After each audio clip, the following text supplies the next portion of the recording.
Hi, my name is David Whaley, and I'm the creator of The First Tree. I also voice a character named Joseph. So I just wanted to introduce you to this commentary mode, tell you that you can find interesting things about how I made this game by touching the speech bubbles you see in the world. So I hope you enjoy it.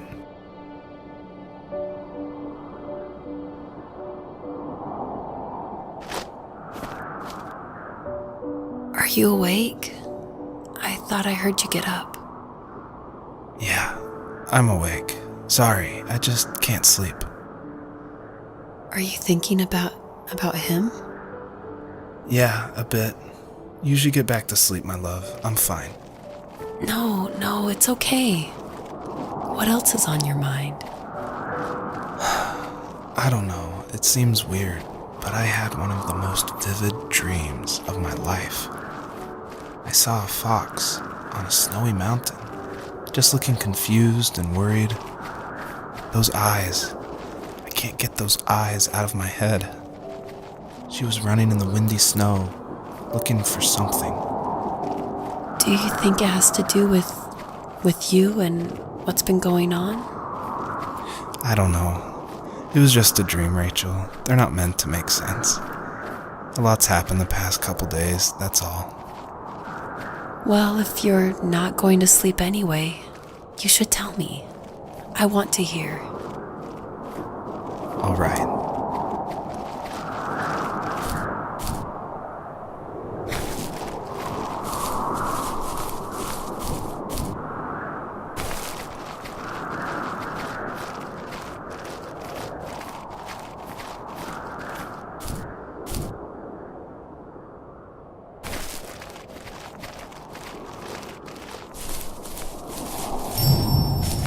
I'll try not to spoil too much since a lot of this game ties into the very last act, which is the epilogue, I call it.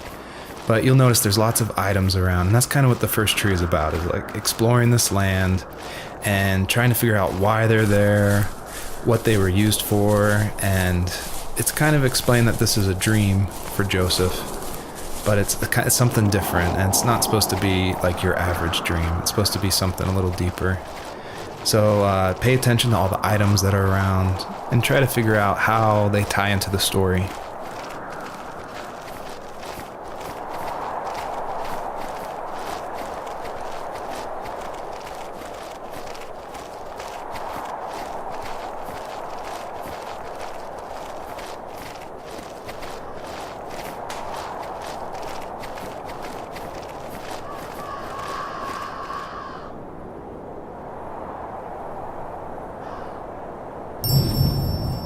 So it's usually at this point where people say something like, "This is not the kind of game I was expecting."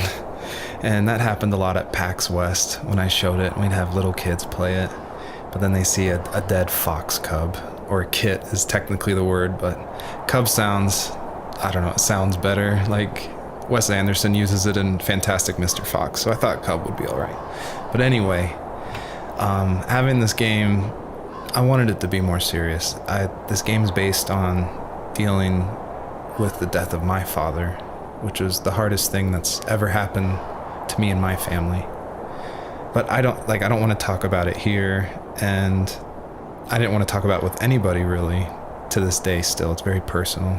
And that's why I made this game. That's exactly the reason.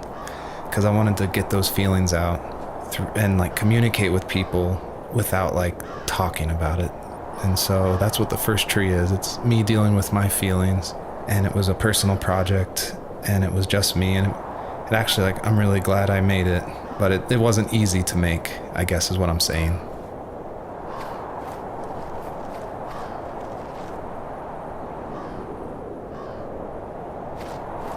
So, not far from her home, she followed that path to something unexpected.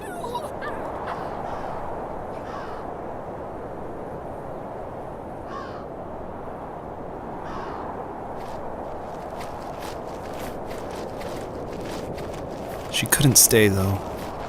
She had to find her other 2 children. So she took that path. She followed it towards something ancient. Something with answers.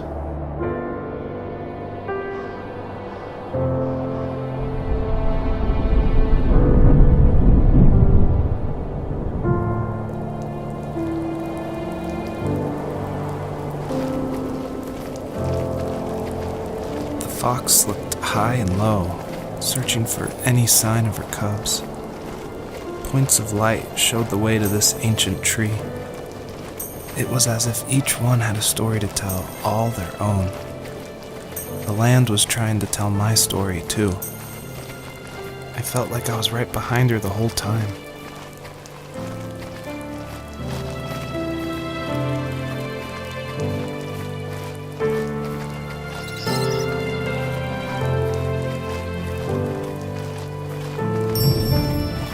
The bunnies were added because my wife, Elise, who also voices Rachel in the game, who's also helped a ton to make the game, as we were playing, she just said the world felt kind of empty and not alive enough.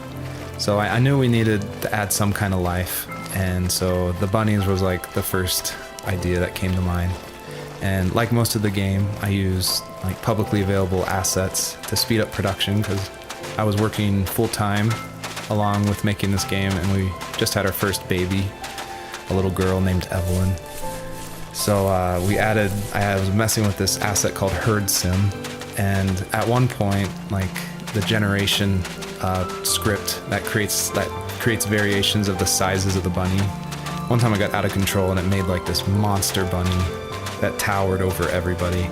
And I shared that GIF on Imager and Reddit, and that was a huge hit. It helped definitely gain an audience for this game. But it's hard because this game is like so serious. It's about life and death, not giant bunnies. But I knew I needed something, like a shout out to that, because it was pretty fun. So if you're able to catch all the bunnies on this map, I think there's around 13, then you'll get a special surprise. So good luck. I feel like one of the best ways to make an exploration game feel worth it, or to reward the player, is to have as many secrets as possible. Like some of my favorite games like Dear Esther and Gone Home and Firewatch. I love those story-driven games. And they're kind of like these mystery boxes where if you put in a lot of effort, if you look closely, the world reveals itself to you better. So there are like secrets in the first tree. See if you can find one of these hidden items by digging around in these unmarked spots around this area.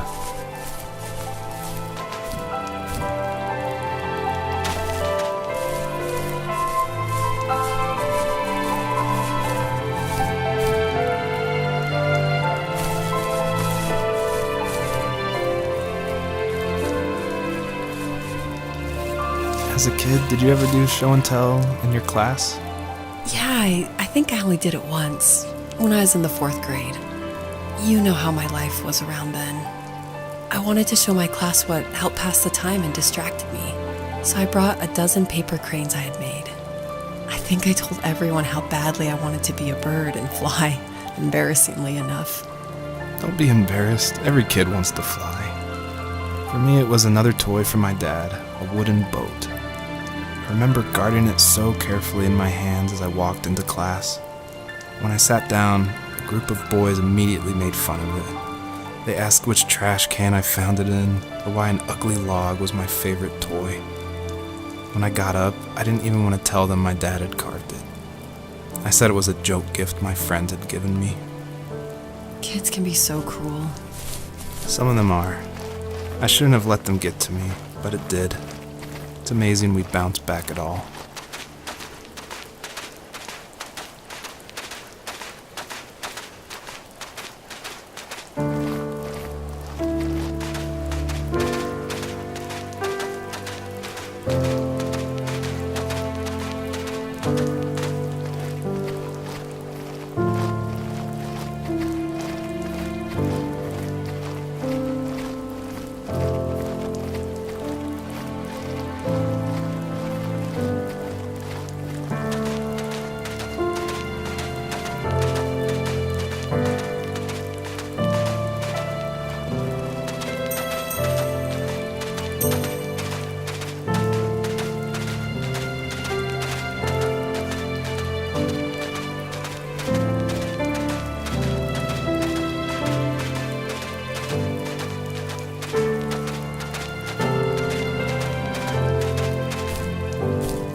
myself, why talk to anybody anyway?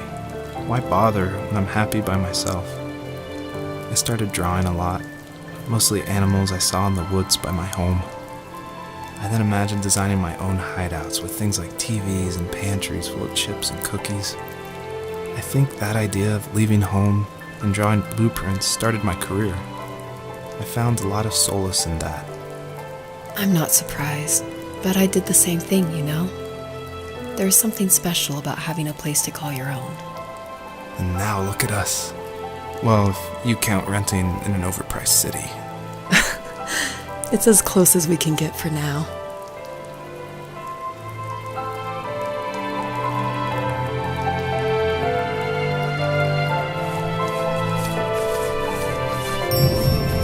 I thought it was important to say that, yes, I actually did draw this with crayons.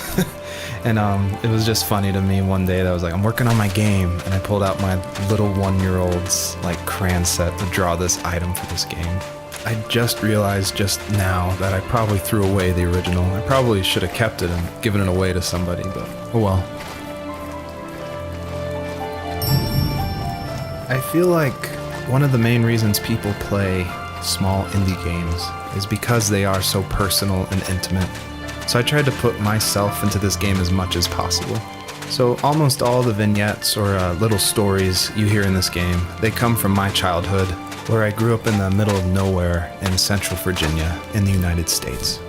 So yeah, that's probably why I love games like this so much, where you explore this open, wide environment and just find interesting things, because that's exactly what I did as a kid.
Usually those kids would leave me alone, but somehow they could tell I was different.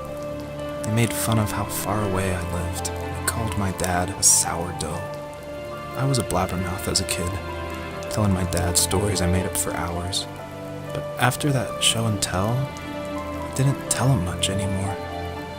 He didn't know exactly what was wrong, but his best guess was that the toys he carved weren't cool enough. He carved me a tank and tried to tell me what it was like to be in a real tank as a serviceman. I didn't know your dad was in the military. Yeah, in the army. The sad thing is that I'd pretty much forgotten until just now. There's so much I still don't know about him. I'm sorry. He knows how much you love him. You're going to see him again soon and have some closure, I'm sure.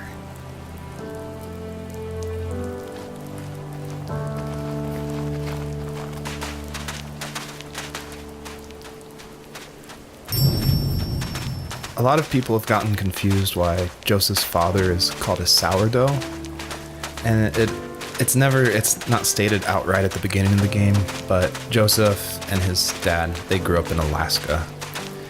And I don't have a real connection to Alaska except through friends who lived there, and it was also the place that me and my dad were going to go right before he passed away. But I love the idea of Alaska being like this beautiful solitary place. But anyway, what that has to do with sourdough is it's an Alaskan slang term about like someone who lives in the backwoods, like a redneck in Alaska. So I thought that was just to put some authenticity into the game, I added that word.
Dad did for a living? Wasn't he like a lumberjack?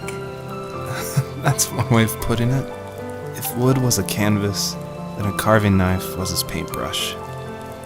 Even after working a 50-hour week, even after his hands were more splinters than skin, he would bring home the nicest piece of Alaskan weeping cedar and make me toys. That wooden train was the first toy I can remember, and I loved it. I just knew from a young age I was going to be a lumberjack, like my father.